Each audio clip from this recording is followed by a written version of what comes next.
Okay. Long before baseball's statistical revolution entered the mainstream, Hollywood writers showed an impressive grasp of one of the game's most confounding nuances. In the 1988 movie Bull Durham, Kevin Costner plays Crash Davis, a career minor league catcher tasked with tutoring the pitching prospect Nuke LaLoosh. Explaining the cruel randomness that determines the fates of so many aspiring major leaguers, Crash gives Nuke a brief math lesson at a bar. No sound? Sound? Video's working, sound is not. Sorry, guys. So my T kids. If you get just one extra flare a week. So now how do I go back? There we go. And I can just start from here. You know what the difference between hitting 250 and 300 is? It's 25 hits. 25 hits and 500 at-bats is 50 points, okay? There's 6 months in a season. That's about 25 weeks. That means if you get just one extra flare a week, just one, a gork, you get a ground ball, you get a ground ball with eyes, you get a dying quail. Just one more dying quail a week, and you're in Yankee Stadium. Crash's speech actually contradicted much of conventional wisdom about baseball at the time. Ever since the Hall of Famer Wee Willie Keeler explained the secret to his success is hit 'em where they ain't, fans and sports writers have generally given hitters credit for expertly placing their seeing-eye grounders and Texas leaguers into the gaps between opposing fielders. Similarly, they have praised pitchers who seem to induce opposing hitters into serving up a steady stream of routine plays for the defense. At one point, even Crash himself preaches the value of pitching to contact. Don't try to strike everybody out, he advises Nuke. Strikeouts are boring. Besides that, they're fascist. Throw some ground balls. It's more democratic. That school of thought went unquestioned until 1999, when Voros McCracken, then a 28-year-old paralegal in Chicago, unveiled what was arguably the most important discovery in baseball analytics of the last 20 years. Voros, if you're in the audience, please tip your cap. Seeking an edge in his fantasy baseball league, he began investigating how well one could predict pitching statistics by looking at past performance. He broke up the events on a baseball field into two groups, those determined entirely by the pitcher and hitter, and those that required the defense to make a play. The former, what Crash would call fascist plays, included strikeouts, walks, and home runs, later dubbed the three true outcomes by McCracken's devotees, as well as hit by pitch. The latter, Crash's democratic results, incorporated singles, doubles, triples, and fielded outs. The results were stunning. The defense-independent numbers were fairly steady. Pitchers who struck out a lot of batters one year were extremely likely to do so in the following season, and those who walked too many guys once tended to do it again as well. Home runs seemed to be a bit messier, but there was no doubting that some pitchers had severe, incurable gopheritis year in and year out. But batting average on balls in play, the share of fielded balls that became singles, doubles, or triples, was a crapshoot. Using a standard measure of correlation known as R, its consistency from year to year came in at 0.153, barely half the level that social scientists have long mocked as meaningless with the quip, the world is correlated at 0.3. There seemed to be no rhyme or reason to the leaderboards. In 1999, Pedro Martinez and Greg Maddux had among the worst BABIPs in baseball. The following year, they posted two of the best. McCracken did not shy away from the intellectual consequences of his discovery. As hard to believe as it seemed, Wee Willie Keeler was wrong and Crash Davis was right. Pitchers had little to no control over the outcomes of balls hit into play against them. The only difference between Pedro Martinez and Pedro Borbon was the former's superior strikeout, walk, and home run rates. Everything else, everything from screeching liners to gorps and dying quails, was up to the fielders and Lady Luck. To make use of the finding, McCracken developed a formula to estimate a pitcher's ERA based exclusively on the factors he could influence. Called defense-independent pitching statistics, or DIPS for short, it presumed that all pitchers would have a league average BABIP, and it predicted next year's ERA better than this year's ERA did. Bill James, widely recognized as the father of quantitative baseball analysis or sabermetrics, later wrote of DIPS, "I feel stupid for not having realized it 30 years ago," and commented that Voros' realization has become one of the pivotal points in the history of sabermetrics. McCracken's counterintuitive research prompted an uproar in the nascent online baseball analysis community. The game's finest minds soon began combing through the data. Most studies found that McCracken had somewhat overstated his case. One obvious exception was knuckleball pitchers like Tim Wakefield, who consistently posted BABIPs far below the league average. Superstar pitchers like Yohan Santana also tended to have somewhat better than average BABIPs over the course of their careers. At the other extreme, as a group, minor league pitchers with brief appearances in Major League Baseball compiled BABIPs well above the league average. That suggests that preventing hits on balls in play is indeed a real skill, but that pitchers who are not Major League caliber in this department give up so many hits that they simply don't last long in the show. Finally, pitchers do exert a strong influence on their ratio of ground balls to fly balls. Grounders go through for hits more often than non-home run fly balls do, though they're much less likely to yield extra bases. Nonetheless, the core of McCracken's research held up. Yes, there were some statistically significant differences among Major League pitchers in their ability to prevent hits on balls in play. However, in the non-knuckleballing division, the effect was so small and the yearly fluctuations so big that by the time you had enough data to determine that a pitcher possessed such a skill, he was probably on the verge of retirement. You'd get better projections just by assuming that everyone had Major League average BABIP skill than you would by trying to decipher the BABIP mystery. 13 years after DIPS took the baseball world by storm, today's most popular ERA estimator is the fielding independent pitching equation developed by Tom Tango. Used by the statistical website Fangraphs.com to calculate its all-in-one value stat for pitchers, it's simply a stripped-down version of McCracken's venerable three true outcomes: homers times 13, plus walks and hit by pitch times 3, minus strikeouts times 2, divided by innings pitched, and adjusted for the league average. It doesn't get much simpler than that. Yet one important thing has changed since McCracken published his groundbreaking work. The internet has made a treasure trove of statistics available to anyone with a computer. Today, we can download reams of data on pitch type, velocity, swing rates, batted ball trajectories, and any number of other variables instantly. I never had any intention of wading into the DIPS debate, but like McCracken, I'm an avid fantasy baseball player, and every year I compile my own projections in the hopes of getting a leg up on the competition. And last year, in the course of my annual fantasy draft preparation, I stumbled on some data that seemed to lie at the start of the path toward sabermetrics' holy grail. My calculations confirmed McCracken's contention that a pitcher's BABIP in one season provides little information about what it will be the next year.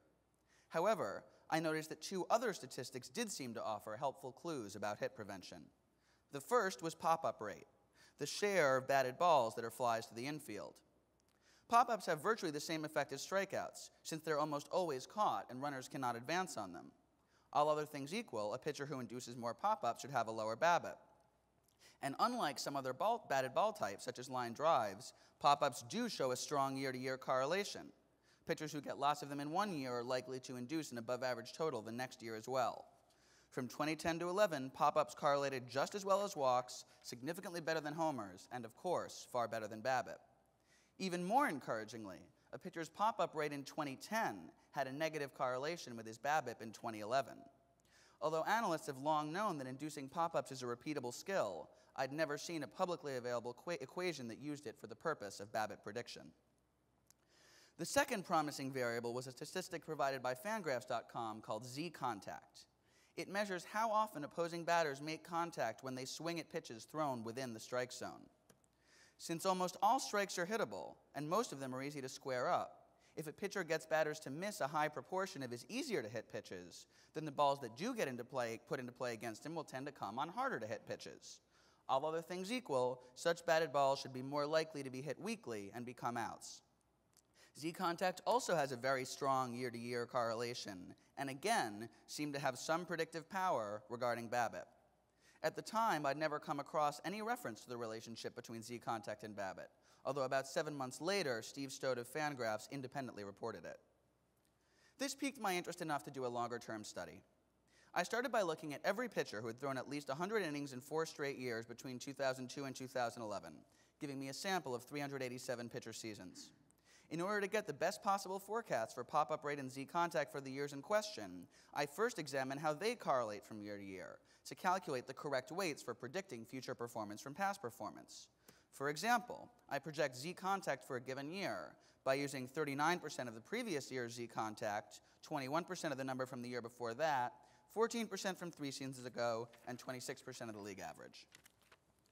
Next, I had to factor out the confounding effects of ballpark and the quality of fielders, which together influence BABIP far more than pitchers themselves do.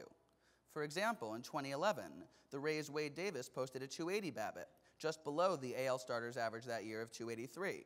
However, the Rays' rotation collectively compiled a 265 BABIP, thanks to the team's expert positioning of its infielders and outstanding defense from Evan Longoria, Sam Fuld, and Ben Zobrist. Davis's BABIP was actually 19 points worse than that of Tampa Bay's other starters. So for each pitcher's season, I measured the gap between their BABIP and that of the rest of the team's rotation. Finally, I tested the relationship between my projections for pop-up rate and Z-contact for each pitcher's season, derived exclusively from prior year's data, against the gap between that pitcher's BABIP for that season and that of his teammates. Both statistics showed a very strong effect and a similar pattern of impact. More pop-ups are always good, and a higher Z-contact is always bad. However, not all changes in pop-ups or Z-contact rates are created equal. The BABIPs of pitchers who were worse than average in those categories suffered only modestly, whereas pitchers who were among the best in the league in them consistently had BABIPs far below those of their teammates. If we plot forecast pop-up rate against BABIP relative to team, you can see that the slope is flat at one end and steep at the other. By using a curved fit, we can give appropriate credit to the game's finest pop-up machines, without projecting utterly ghastly BABIPs for pitchers who induce very few pop-ups. The same trend is apparent for Z-contact, though to a lesser degree. There's a chance this pattern is a mere product of selection bias. Perhaps only the pitchers who lucked into tolerable BABIPs, despite having low pop-up rates and high Z-contact scores, got the chance to pitch enough innings to qualify for the study. But the existence of a zero lower bound for pop-ups and 100% upper bound for Z-contact provides intuitive support for the curved fit. Combining these two equations, I was able to produce retroactive forecasts for all 387 pitcher seasons. On the whole, projected pop-up rate and Z-contact were able to explain 15% of the variance in pitchers' BABIP relative to their teammates. That might not sound like much. Indeed, it largely confirms McCracken's original finding about the randomness of BABIP. But it leads to far, far more accurate forecasts than simply assuming that all pitchers will have a league average BABIP, as fielding independent pitching does. The equation correctly nails every one of the major BABIP outliers of the past decade. Of the 43 pitcher seasons it projected to have a BABIP at least 15 points below their teammates' average, 7 were by Tim Wakefield, the game's premier knuckleballer. 7 more were by Ted Lilly, whose 268 career BABIP is the second lowest among active starting pitchers. The average is around 290.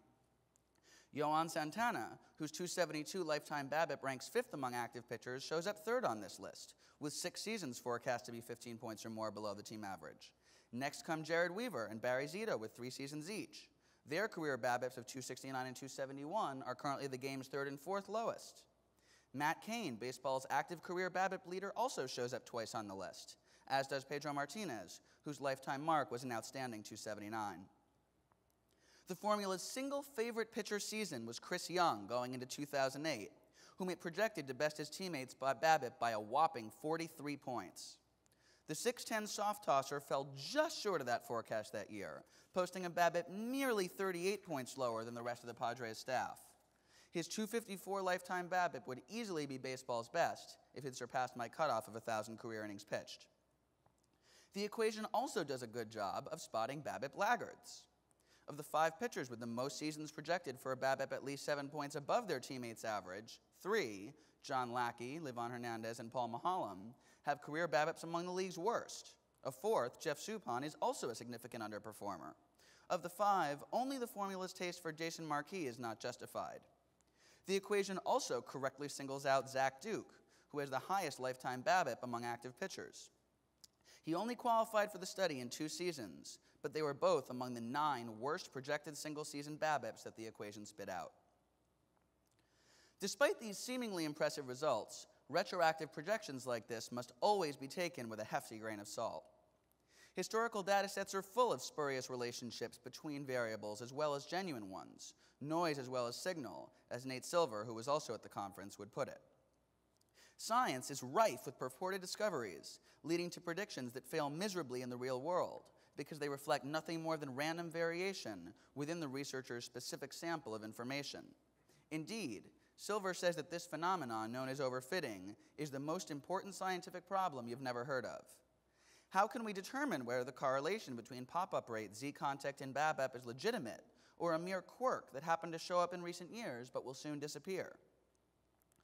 The best way to avoid falling victim to the fallacy of overfitting is to test one's equations not just on the data set from which they were derived, but also on an entirely separate sample. If the formula retains its predictive power, even when confronted with cases that it doesn't already know, there's a good chance that you're onto something real.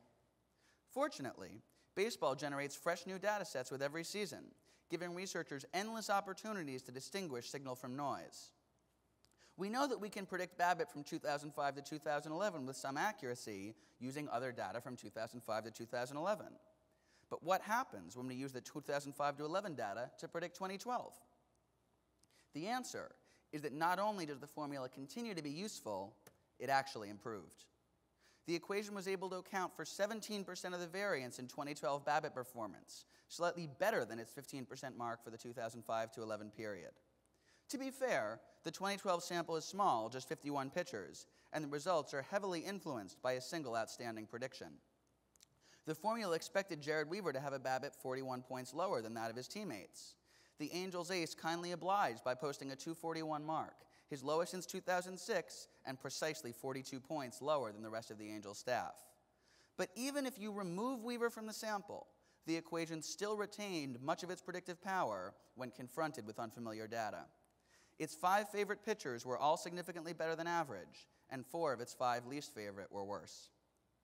The equation's success not only helped me to win the annual forecasting competition published at fangraphs.com this year, but far more importantly, gave me the extra edge I needed to eke out the championship in my fantasy league. The next step in this analysis would be to study what types of pitchers tend to have extremely high or low pop-up rates and Z-contact scores in order to understand better what hurlers can do to reduce their BABIP. I had a few guesses beyond the previously well-known discrepancies between fly ball and ground ball pitchers. 2 of the biggest positive outliers, Jared Weaver and Chris Young, are extremely tall at 6'7" and 6'10", and I thought it might make sense that batters would be more likely to pop up balls thrown from a higher release point. And Yohan Santana, Cole Hamels, and Pedro Martinez are all renowned changeup artists, which made me think that a Bugs Bunny off-speed offering might lead to fewer hits on balls in play. Unfortunately, when I compared groups of pitchers with the highest and lowest projected BABIPs in the study, neither of these hypotheses held up. Both sets averaged 6 feet 3 inches, and their changeup percentages differed by only 2 points. So if anyone in the audience has any ideas on this front, what distinguishes, say, Ted Lilly and Barry Zito from Mark Burley and Tom Glavine, perhaps you can move forward our understanding of baseball's most enduring statistical mystery much further than I have. Thank you very much.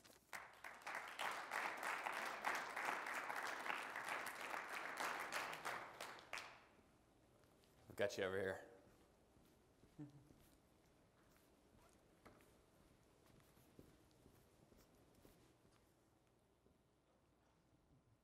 I have a question about the slide just before this. The one before that, sorry. This one.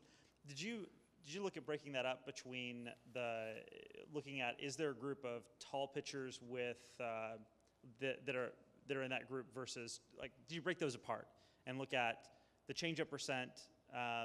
Among the tall pitchers? Right. Well, no, I'm saying, like, look at those as 2 separate subsets. Like, break that data, the top 14 pitchers, into tall pitchers and changeup pitchers, and the low ones as short pitchers and changeup pitchers. I see. No, I just took the guys who had high projected BABIPs and low projected BABIPs and looked at these 2 variables. But it didn't look like there's any signal there. But I can check that on my spreadsheet and shoot you an email. 2 variables that might be offsetting, like the shorter guys that throw more changeups might offset the tall guys that don't throw changeups. That's interesting. From a scouting perspective, I'm not sure if that's right, but I mean that could explain why they'd cancel out. Yeah, it was just a thought. Yeah, it's a good idea. It's a good idea. Right. But I'll work this way. I'm wondering if you looked at any of the specific potential synergies between the type of the pitcher and particular defensive strength. So as a Reds fan, Johnny Cueto's taken real big steps forward the last couple years, where the Reds have a very strong infield defense, thinking of Weaver and the Angels outfield, they're stellar. which may not show if the rest of the staff is more league average. So I'm wondering if you Sure. looked No, at that. pitching to the defense is a real thing. And, there's this big debate about looking back as to Jim Palmer and the Orioles in the 70s. Were the fielders great or was he pitching to his defense? It's very hard to disentangle. The measure I was looking at was BABIP relative to the rest of the staff. So yes, you're certainly right that all other things equal, if a guy pitches to his defense's strengths, that would lead to correlation year after year. The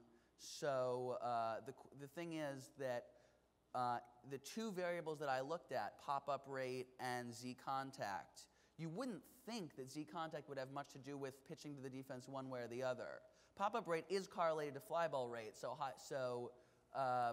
but over the whole league, average outfield defense is equal. So I don't think that would lead to spurious results here, but you're certainly right that that is a real skill, although my guess is that the magnitude of that effect is probably not great. It's very easy to get super clever and think, oh, this guy tends to allow batted balls to that side of the field. They have a strong fielder there.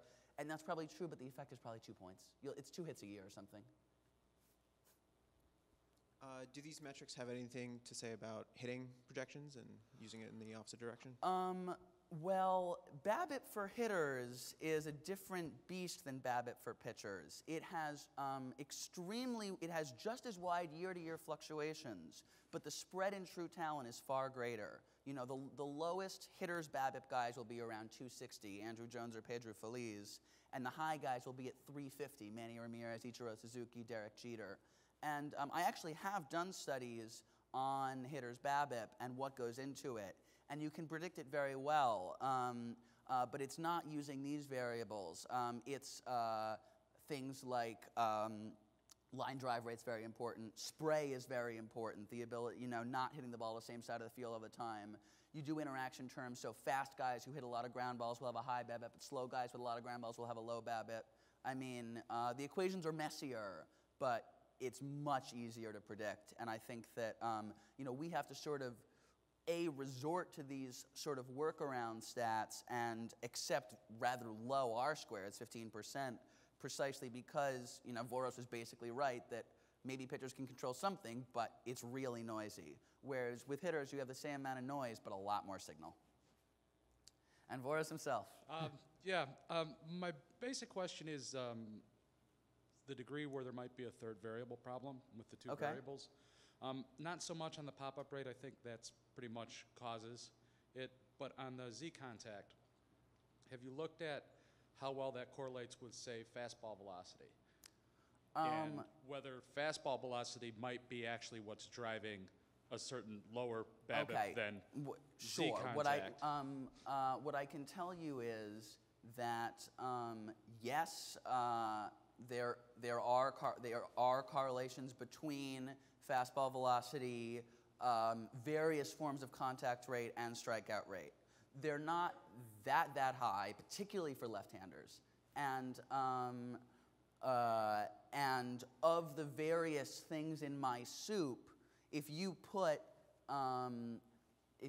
fastball velocity, Z contact, O contact, which is swing and miss rate on balls out of the zone, if you put any number of these things into the soup, the correlation to Z contact is so strong that everything else will drop out. So, and I think it's important not to.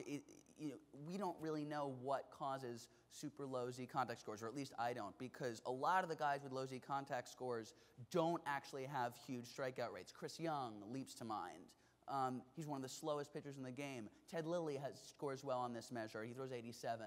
So I think that there is some correlation, but there's something certain soft tossers know how to do to get batters to miss their strikes that isn't a product of velocity. And, I don't know if I'd need to talk to a scout or something to get a sense of what that special sauce is. Okay, well, thanks. Great job, Dan, by the way. Thank you, Horace, for opening up this whole field of inquiry.